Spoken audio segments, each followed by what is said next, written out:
brought to you by Silver Pumps. Top quality और consistent performance के लिए सिर्फ सिल्वर पंप नाम याद रखना।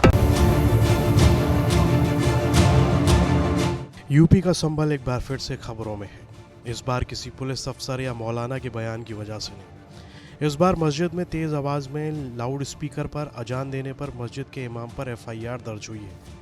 संभल के थाना क्षेत्र चंदौसी पंजाबिया मोहल्ले में मस्जिद में मानक से ज़्यादा तेज़ आवाज़ में लाउड स्पीकर पर अजान अदा की जा रही थी। इसको लेकर इमाम शकील बरसी पर BNS की धाराओं 223, 270, 292 में FIR दर्ज हुई है। वहीं संभल के DM राजेंद्र पेंसिया का सभी धार्मिक स्थलों के लिए फरमान था। उनका कहना है कि ध्वनि प्रदूषण ऑफ कंट्रोल रूल्स 2000 है। इसके अधिनियम के तहत धारा 3 और 4 के अंतर्गत रेजिडेंशियल एरिया में 55 डेसिमल और रात में 45 डेसिमल और कॉमर्शियल एरिया में 65 डेसिमल और रात में 55 डेसिमल होनी चाहिए। तेज़ आवाज़ होने की वजह से दूसरा व्यक्ति मानसिक रूप से परेशान हो सकता है। जो लोग ध्वनि प्रदूषण फैला रहे हैं उन पर कार्रवाई होगी। और क्या कुछ कहा संभल के DM ने, वो सुन लीजिए। लेकर कोई गाइडलाइन जारी की क्या है? 23 अप्रैल 2022 का पूर्व में शासनादेश है। उससे पूर्व में भी 2018 में शासनादेश जारी हुआ था और जो माननीय उच्च न्यायालय लखनऊ है उनके यहाँ एक जनहित याचिका दायर की गई थी, मोतीलाल यादव बनाम स्टेट ऑफ यूपी। उसी के अंतर्गत जो निर्णय आया था उसी के अकॉर्डिंग जो ध्वनि प्रदूषण रेगुलेशन एंड कंट्रोल रूल्स 2000 है उसकी धारा 3 और 4 के अंतर्गत रेजिडेंशियल एरिया में 55 डेसिबल दिन के अंदर और रात्रि के अंदर 45 डेसिबल से ज़्यादा ध्वनि नहीं होनी चाहिए। इसी तरह से कमर्शियल एरिया के अंदर 65 डेसिबल और दिन के अंदर और रात्रि में 55 डेसिबल और इंडस्ट्रियल एरिया में दिन के अंदर 75 जो डेसिबल है और रात्रि में 70 डेसिबल होना चाहिए। और जो साइलेंस जोन डिसाइड है जैसे स्कूल इत्यादि है या हॉस्पिटल है वहाँ 50 डेसिबल दिन में और 40 डेसिबल रात्रि में होनी चाहिए।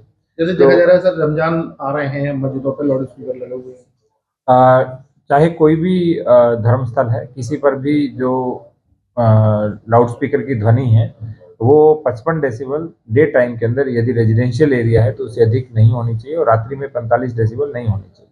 ये ध्वनि इतनी होती है जैसे हम बात कर रहे हैं। इसका सामान्य सा तात्पर्य है कि इस तरह के जो ध्वनि प्रसारक यंत्र हैं जिनसे दूसरा व्यक्ति मानसिक रूप से परेशान हो या अन्य कोई उसको समस्या उत्पन्न हो, उनका प्रयोग किसी के द्वारा भी नहीं किया जाना चाहिए। और इसी के अंतर्गत सभी पर कार्रवाई हो रही है। जो ध्वनि प्रदूषण फैला रहे हैं उन सभी पे कार्रवाई हो रही है।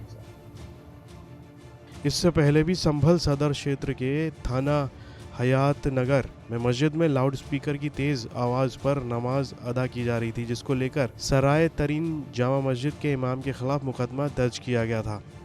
वर्ष 2018 के शासन आदेश के अनुसार ध्वनि प्रदूषण की रात में जो ध्वनि होनी चाहिए उसकी गति 55 डेसिमल होनी चाहिए और जो रिहायशी एरिया में जितने भी धार्मिक स्थल या अन्य स्थल आते हैं उनकी ध्वनि 65 डेसिमल होनी चाहिए। वर्ष 2018 में एक शासन आदेश आया कि किसी भी धार्मिक स्थल हो या कोई भी जगह हो वहाँ पर ध्वनि प्रदूषण नहीं होना चाहिए। इसी क्रम में जनपद संभल का जो प्रशासन है पूरी तरह से अलर्ट मोड पर है और हम आपको बताते चलें कि अभी तक जनपद संभल में लगभग 3 जामा मस्जिदों के इमाम पर जो है मतलब FIR दर्ज हो चुकी है। इसी क्रम में आज चंदौसी थाना क्षेत्र के पंजाबियन मोहल्ले जो एक मस्जिद थी वहां पर ध्वनि प्रदूषण पुलिस को पाया गया। वहां पर नमाज हो रही थी। जिस तरीके से मैं आपको अपने पीछे दिखा पाऊंगा, ये जो पुलिसकर्मी है जो अपने साथ जो लाउड स्पीकर जो उन्होंने अभी मस्जिद से उतारा है वो लेकर आए हैं। यहीं पुलिस ने जो इमाम मस्जिद के इमाम हैं शकील शमसी उन पर जो है 223, 270 और 292 के तहत मुकदमा भी दर्ज किया है।